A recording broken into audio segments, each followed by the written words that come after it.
Hello, I want to be going over a machine check for the Aestiva 5 machine that you see here. Step number 1, check emergency equipment, specifically making sure that you have an alternate source of O2 and that you have an ambu bag. The next step of the machine check will be to check the sources of O2. That will be the pipeline and the cylinder. Pipeline typically comes from the ceiling or on the side of the wall, and then cylinder or the tank is typically found behind the anesthesia machine. So you want to be sure to turn it on, disconnect the pipeline, and turn off, make sure the O2 tank is turned off. We're basically going to check and make sure the alarm says low O2 pressure alarm. I don't think it'll actually show on this one, but that's what we check. When you open the O2 tank, it's good to check and see how much oxygen is left. So you do that by checking the gauges. This will be pipeline and this will be cylinder. I'll do a close-up so you guys can see.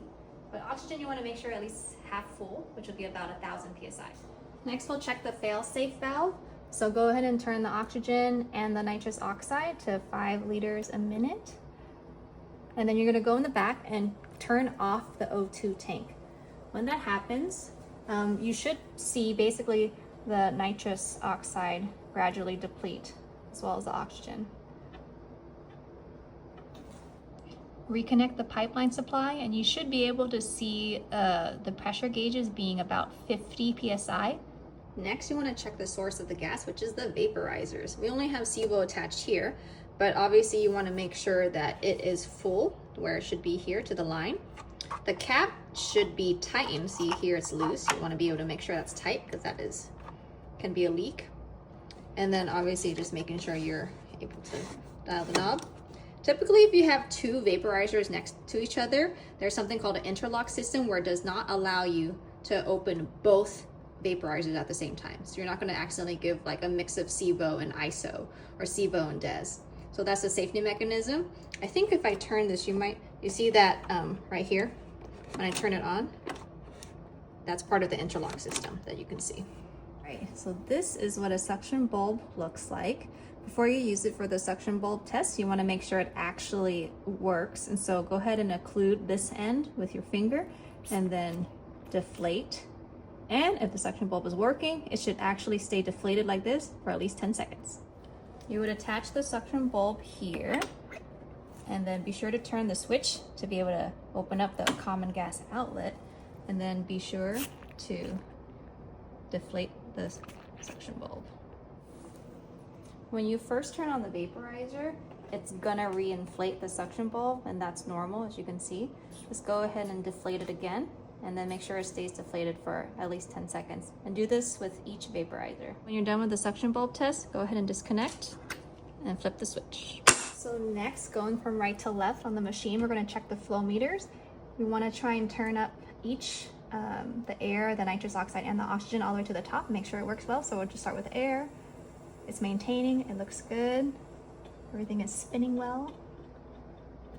All right, and then next we'll turn the nitrous oxide, and you'll notice that the oxygen will also rise up. This is to help prevent a hypoxic mixture. So that means it's working. I'll turn the oxygen all the way up as well to make sure both are working well.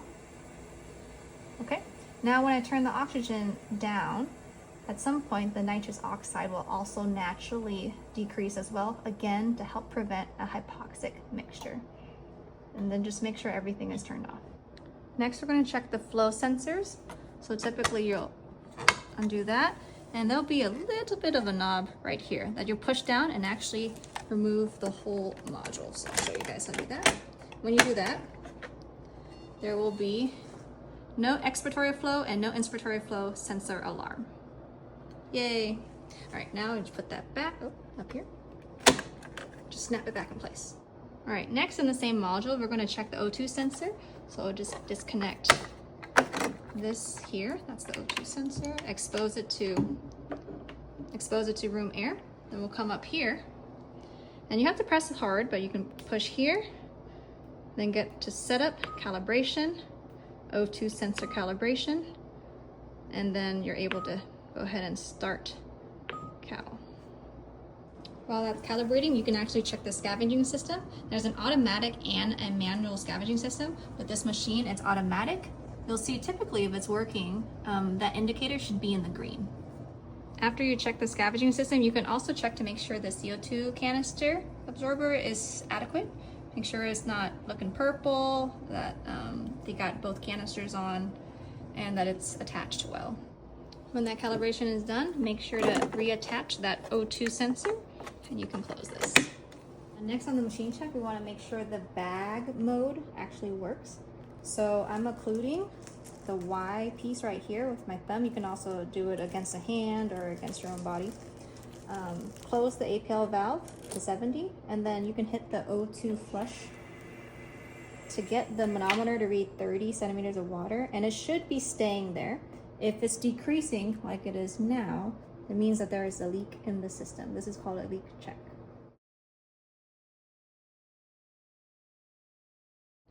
If that happens, you want to double check all your connections, make sure it's tight, and you can also change out the circuit and get a new circuit and then do another leak check test. I also would like to check to make sure I can manually bag the patient with this. So I'm going to attach a bag to the Y piece, pretending this is the patient's lungs. I'll go ahead and just add the O2 flush. And at this point, I'm just going to kind of practice, be like, I have the APL valve closed too. But you can kind of see it is inflating and deflating like normal. And even on the ventilator up here, you can kind of see some of the spikes, which shows that there is some volume being given. So that's good, that works fine. I would just go ahead and open the APL valve and then just keep this connected for the next portion. So next you want to make sure that the ventilator mode, when you switch over to that, that's working too. So I just kind of program whatever you need here. It's volume control, get your tidal volume, your rate, peak, whatever. And then still have this lung attached to the Y piece. Switch over to the ventilator. At this point, I also have some of the O's turned on, but I might just push just to increase it. Checking to make sure the bellows are going up and down. You should be able to see the lungs inflating and deflating here, which is good. And even on here, you're able to see the wavelengths. We're also going to check the unidirectional valves, so I'll show you a close-up for that in a second. These are the unidirectional valves. You can see this arrow going in, inspiration. This arrow is going towards the ventilator, away from the patient, so expiratory. Typically with inspiration, you should see kind of that valve float a bit, and then expiration, you should be able to see the valve go float. That's pretty much it for this machine check. Make sure to return to baseline, turn off your vaporizer, turn off your flows all the way. Make sure your APL valve is open, and you switch to bag mode. That's it.